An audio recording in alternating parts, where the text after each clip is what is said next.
Shalom Bapak Ibu sekalian, kita akan sama-sama mendengarkan firman Tuhan. Ya, singkat, sederhana, tapi saya percaya kebenaran ini akan memberkati kita. Saya mengajak kita untuk memulainya dari Amsal pasalnya yang keempat ayat 23. Jagalah hatimu dengan segala kewaspadaan, karena dari situlah terpancar kehidupan. Apa sih hati itu? Sampai disuruh dijaga oleh firman Tuhan. Sampai Tuhan memerintahkan kita untuk menjaga hati kita. Hati itu adalah pusat kehidupan manusia. Hati itu menunjuk pusat kehidupan manusia. Hati itu tempat kedudukan perasaan, tempat emosi. Itulah sebabnya hati kita bisa menginginkan sesuatu. Karena hati itu adalah tempat perasaan, makanya hati kita bisa merasa sukacita, bisa merasa gembira, bisa merasa cemas. Hati kita bisa merasa sedih. Nah, sekarang ini ada banyak orang merasa cemas, merasa sedih karena pandemi COVID ini. Yaitu hati. Alkitab juga mencatat bahwa hati itu juga adalah kedudukan pikiran atau tempat pikiran. Itu sebabnya dikatakan mata hati kita harus diterangi. Harus diterangi oleh kebenaran firman Tuhan, agar pikiran kita itu menjadi terang. Alkitab kita juga mengatakan, saudaraku, bahwa hati itu tempat kehendak, kedudukan, kehendak. Ya, itulah sebabnya hati itu memiliki maksud, memiliki tujuan. Dia bisa memilih. Makanya hati itu bisa jadi keras. Alkitab mencatat kok, hati mereka menjadi keras, membatu katanya. Kenapa? Karena mereka memilih untuk tidak mau bertobat.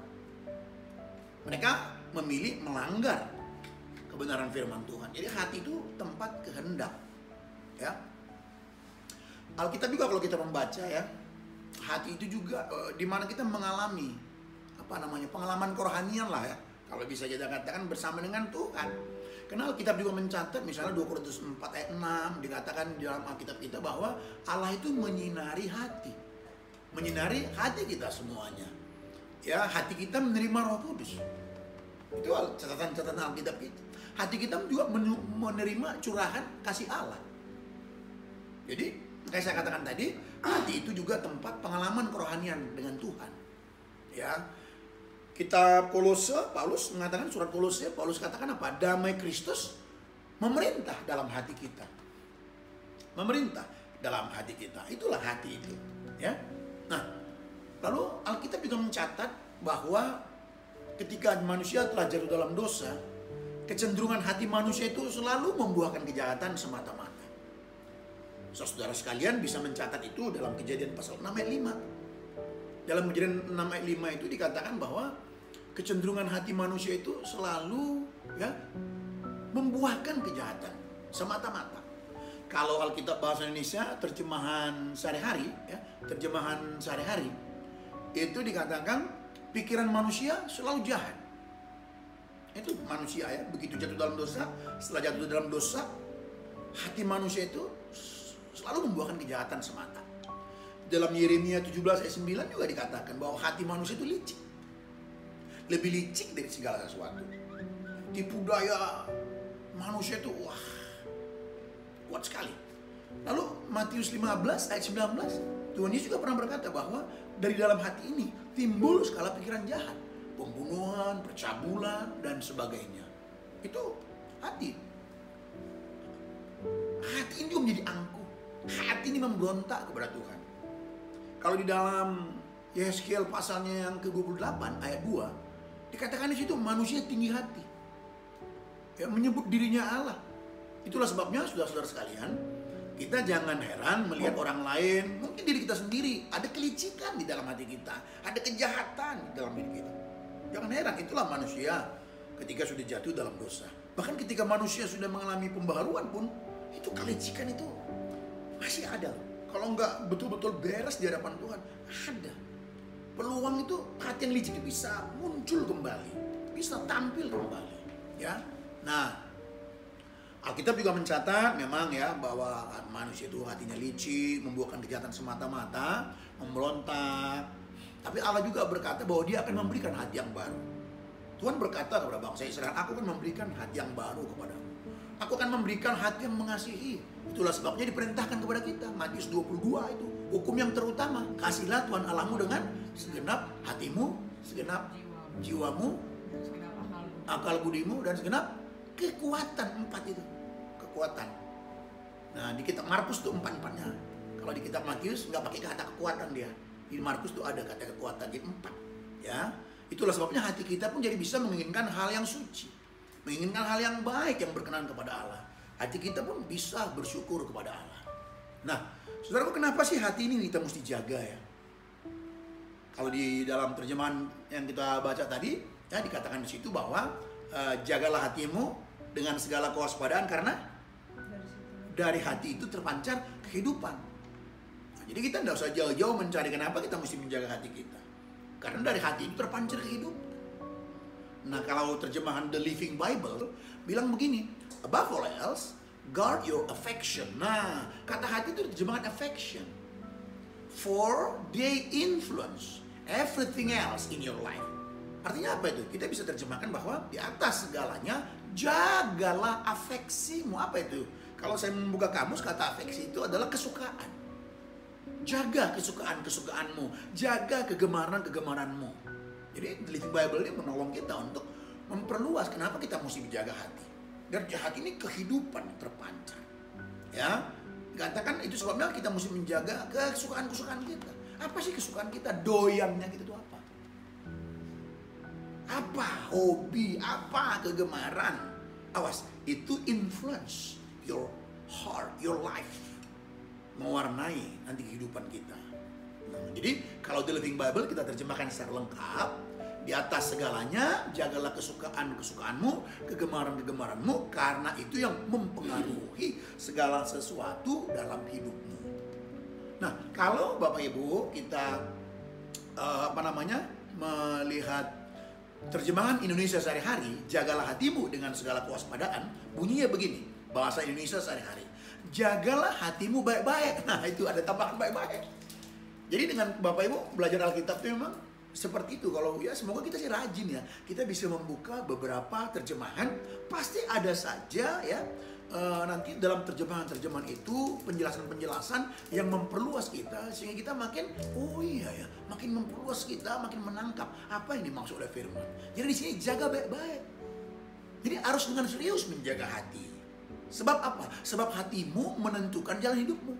Jadi kalau tadi terjemahan bahasa Indonesia, terjemahan baru mengatakan dari situ terpancar kehidupan, bahasa Indonesia sehari-hari berkata menentukan jalan hidup.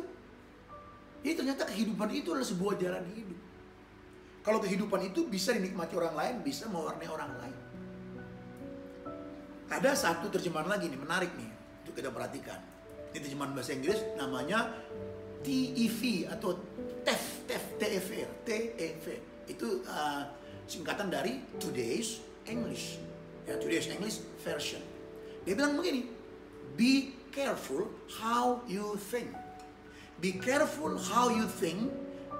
Your life is shaped by your thoughts. Artinya gini, hati-hati dengan apa yang kamu pikirkan. Hati-hati dengan apa yang Anda pikirkan. Karena hidupmu dibentuk dari apa yang kau pikirkan itu thoughts. Seorang filsuf berkata, apa yang Anda pikirkan, itulah Anda. Apa yang Anda baca, itulah Anda. Jadi kita harus betul-betul menjaga hati ini. Jadi sekali lagi kita kembali ke nats kita bahwa mengapa kita mesti menjaga hati kita? Karena dari hati, saudaraku, terpancar kehidupan. Karena dari hati kita itu akan menentukan jalan hidup kita. Jadi dengan demikian, sikap atau kelakuan seseorang mencerminkan hatinya. Makanya kita mesti harus jaga. Karena Tuhan Yesus berkata, apa yang keluar dari mulut, meluap dari hati. Jadi kalau hati kita kotor, pasti keluarnya kotor. Kalau hati kita najis, pasti najis keluarnya. Nggak mungkin nggak. Nggak mungkin di sini kotor, keluar bersih. Nggak mungkin. Berarti bohong firman Tuhan. Nggak mungkin. Itu nggak bisa dibantah. Kalau hati orang suci, kalau hati orang itu mulia, diisi perkara-perkara yang mulia, pasti keluarnya mulia. Nah, makanya kita mesti jaga. Kita mesti jaga sekali. Ya, nah, ya hati itu nggak kelihatan, saudara-saudaraku. Hati itu tidak kelihatan. Bagaimana kita bisa menilai hati? Makanya tadi di terjemahan terjemahan The Living Bible itu sangat menolong kita. Makanya dikatakan jaga afeksimu, jaga kesukaan-kesukaanmu, jaga kegemaran-kegemaranmu. Ya, sering sekali kesukaan-kesukaan kita, sering sekali kegemaran-kegemaran kita mencemari rohani kita, mencemari hati kita. Jadi hati kita atau seseorang itu, hati seseorang yang tidak kelihatan itu bisa dikenal melalui hasratnya, melalui kesukaan-kesukaannya. Dan yang luar biasanya, kesukaan-kesukaan itu nggak berdusta, kesukaan-kesukaan itu nggak berbohong, nggak bisa dibohongin. Kalau memang kita demen sama ini, nggak bisa ditahan, pasti ke sana. Oh nggak bisa, dia nggak pernah, nggak bisa bohong dia. Itu kelihatan dari apa? Kelihatan. Jadi, enggak lah, kita mau bela diri kita, nggak bisa. Nurani dalam sini, itu akan berteriak, hei, akan menegur kita, kamu bohong. Karena kesukaan itu nggak bisa dibohongi. Kalau yang doyan, ya doyan, nggak bisa dia. Nah, itu makanya hati-hati sekali kita. Jadi, dari apa yang dikasihi seseorang, ya, kasih seseorang itu akan terlihat sikap dan tindakan hidupnya. Ada dua orang tokoh yang mereka menulis bagian ini sama-sama. Sekitar tahun berapa ya, udah lama, tahun 1600-an atau iya, kalau nggak salah tahun 1600-an juga kalau nggak salah hidupnya. Namanya Henry Skogel. Ini luar biasa sekali, mati muda dia, tapi tulisannya ada satu buku yang saya baca, dia punya tipis, nggak terlalu tebal, itu luar biasa sekali. Dia bilang jiwa seseorang ditentukan dari apa yang dikasihinya. Jiwa kita mulia ditentukan dari apa yang kita kasihi. Kalau kita mengasihi dunia ini, maka jiwa kita pun ya tidak mulia, karena kita mengasihi dunia. Tapi kalau kita mengasihi Allah, maka mulia hati kita. Itu Henry Skogel, tahun 1600-an loh. Dia kalau tidak salah meninggalnya hanya umur 27, muda sekali. Tapi sangat populer, dia sangat dikenal dia sebagai orang yang sangat rohani. Banyak tokoh-tokoh selanjutnya ya dipengaruhi oleh Henry Skogel ini. Ya, misalnya seperti C.I. Packer itu Henry Skogel. John Piper itu diwarnai oleh Henry Skogel ini. John Piper juga mengutip kalimat-kalimat Henry Skogel ini yang berkata bahwa jiwa seseorang ditentukan dari apa yang dikasihinya atau siapa yang dikasihinya. Nah, jadi semua kita yang di sini, mari kita menjaga hati kita dari kesukaan-kesukaan. Apa yang saudara kasihi, ya apa yang jiwa kita kasihi, itulah nilai jiwa kita. Jangan kita mengasihi sesuatu yang sampai kapanpun tidak akan pernah mungkin bisa mengasihi kita. Siapa itu? Dunia ini. Setan. Iblis, dunia ini. Sampai kapanpun dia tidak akan pernah bisa mengasihi kita. Tidak bisa. Sekalipun ditawarkan kenikmatan, terkesan sepertinya kita mengalami kasih karena kenikmatan yang ditawarkan. Itu bukan kasih. Hanya Tuhan lah yang benar-benar mengasihi kita. Makanya kita harus memberikan kasih kita kepada satu sosok pribadi, yaitu Tuhan yang benar-benar mengasihi kita. Amin. Amin, Bapak Ibu semua. Jadi hati tidak bisa dinilai. Nih, hati itu nggak bisa dinilai dari apa yang dipikirkan. Saya ulang ya, hati itu tidak bisa dinilai dari apa yang dipikirkannya. Nggak bisa. Seseorang bisa berpikir jernih, bisa. Seseorang bisa berpikir objektif di dalam menilai persoalan, di dalam menilai pekerjaan, bisa. Objektif sekali dia, cerdas, terampil, ya, jernih, objektif, akurat. Namun belum tentu loh hatinya itu bersih.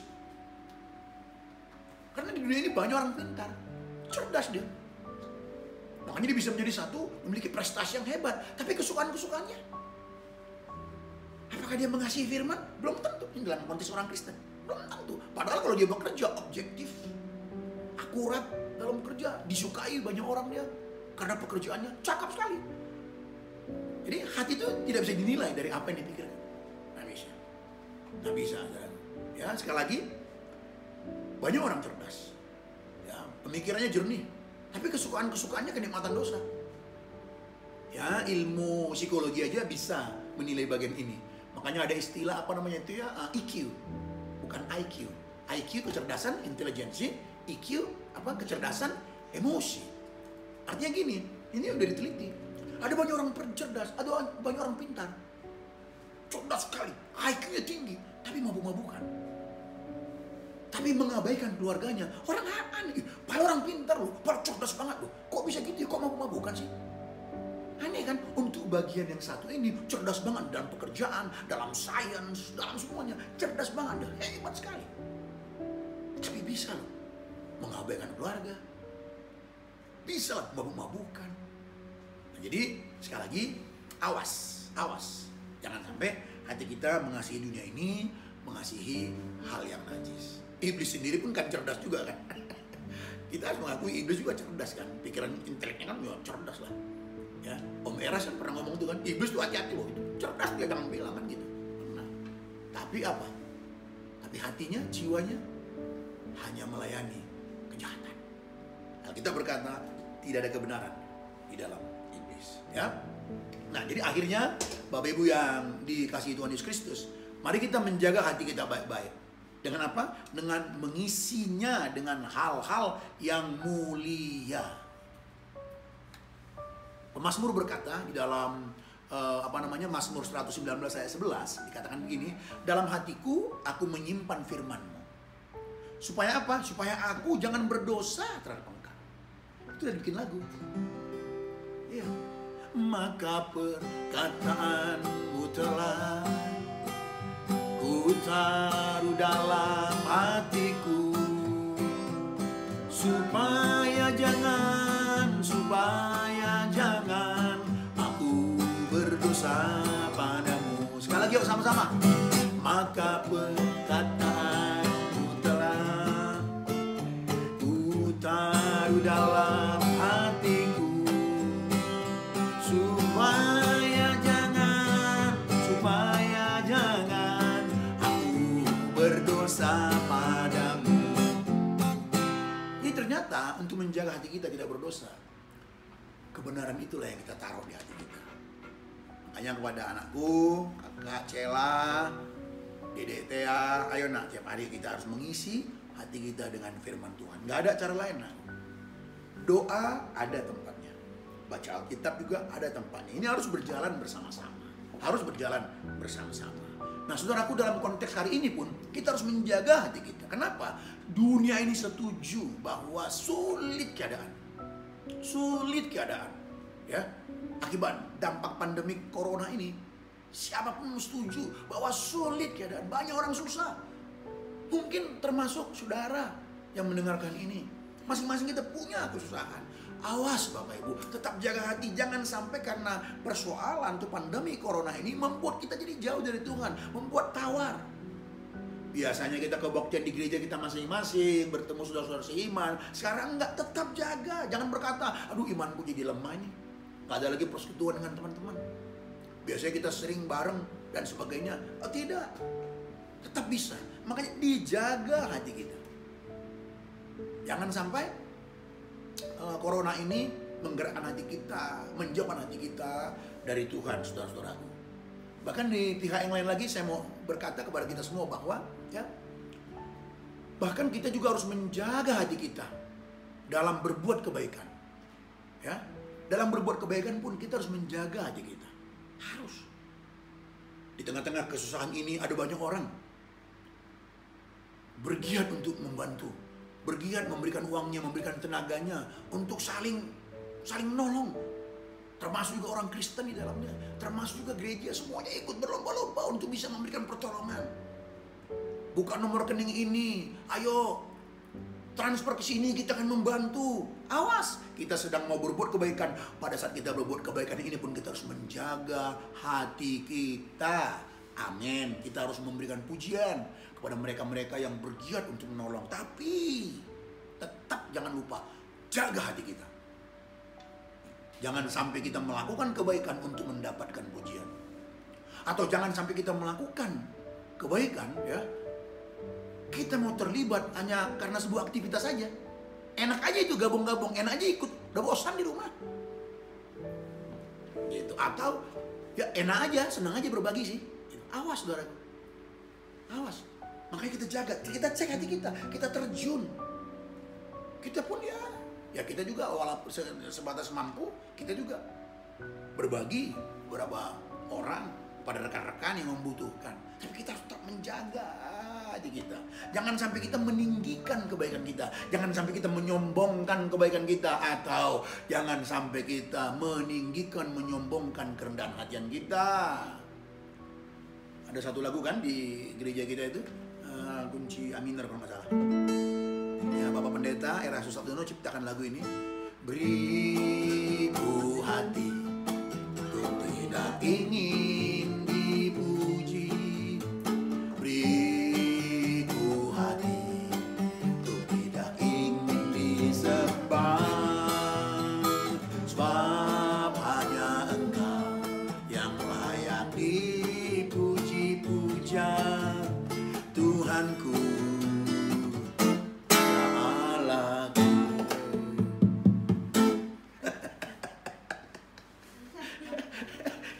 Awas jangan sampai kita melakukan kebaikan untuk mencari pujian. Kenapa? Ada satu, coba sama-sama kita buka firman Tuhan ini, sama-sama kita buka yuk. Bagi Bapak Ibu juga yang boleh bersama dalam live ini, Facebook ini, mari kita sama-sama buka. Awas, ini Tuhan Yesus berkata dalam ungkapan celaka gitu. Lukas pasal 6 ayat 26. Beginilah firman Tuhan. Kita baca sama-sama dengan keras ya. Celakalah kamu jika semua orang memuji kamu, karena secara demikian juga nenek moyang mereka telah memperlakukan nabi-nabi palsu. Jadi celakalah kamu jika semua orang memuji kamu. Tuh bayangin saudaraku. Jadi ternyata ketika banyak orang memuji kita, hati-hati bisa celaka loh kita. Awas, makanya saya katakan tadi, waktu kita berbuat kebaikan pun kita mesti menjaga hati kita. Berikanlah pujian kepada mereka yang pantas mendapat pujian. Jadi kalau seseorang, saudaraku, memang patut mendapat pujian, kita juga jangan pelit memberikan pujian. Teman kita, orang yang baik, ya, berbuat kebaikan, beri puji sama dia. Dia juga memang nggak mengharapkan pujian, belum tentu dia mengharapkan pujian. Tapi kita sebagai orang percaya, kita harus proaktif menunjukkan kasih. Ketika kita memuji seseorang dengan tulus, itu bagian daripada ekspresi kasih. Tapi awas, kita melakukan sesuatu bukan mencari pujian. Makanya nggak ada yang tahu tuh, jaga hati. Kita berkata celakalah kamu jika semua orang memuji kamu. Karena apa? Secara demikian juga nenek moyang mereka, nenek moyang Israel maksudnya, telah memperlakukan nabi-nabi palsu. Nah zaman itu banyak nabi-nabi palsu mendapat pujian dari mereka. Kenapa? Nabi ini hanya memberikan hal-hal yang mengenakan telinga. Jadi dipuji. Itu sangat mengerikan sekali ya. Mengerikan sekali. Akhirnya Bapak Ibu yang terkasih, mari selamat menjaga hati. Tuhan menolong kita semua. Tetap berdoa dan jaga kesehatan dengan hati yang gembira. Kita bersatu hati semua, saling mendoakan, saling support, ya. Kita bisa melewati pandemi virus corona ini, COVID-19 ini. Tuhan menolong Indonesia, Indonesia pasti menang menghadapi virus corona. Tuhan Yesus memberkati kita semuanya. Semoga kebenaran ini memberkati kita semuanya. Amin.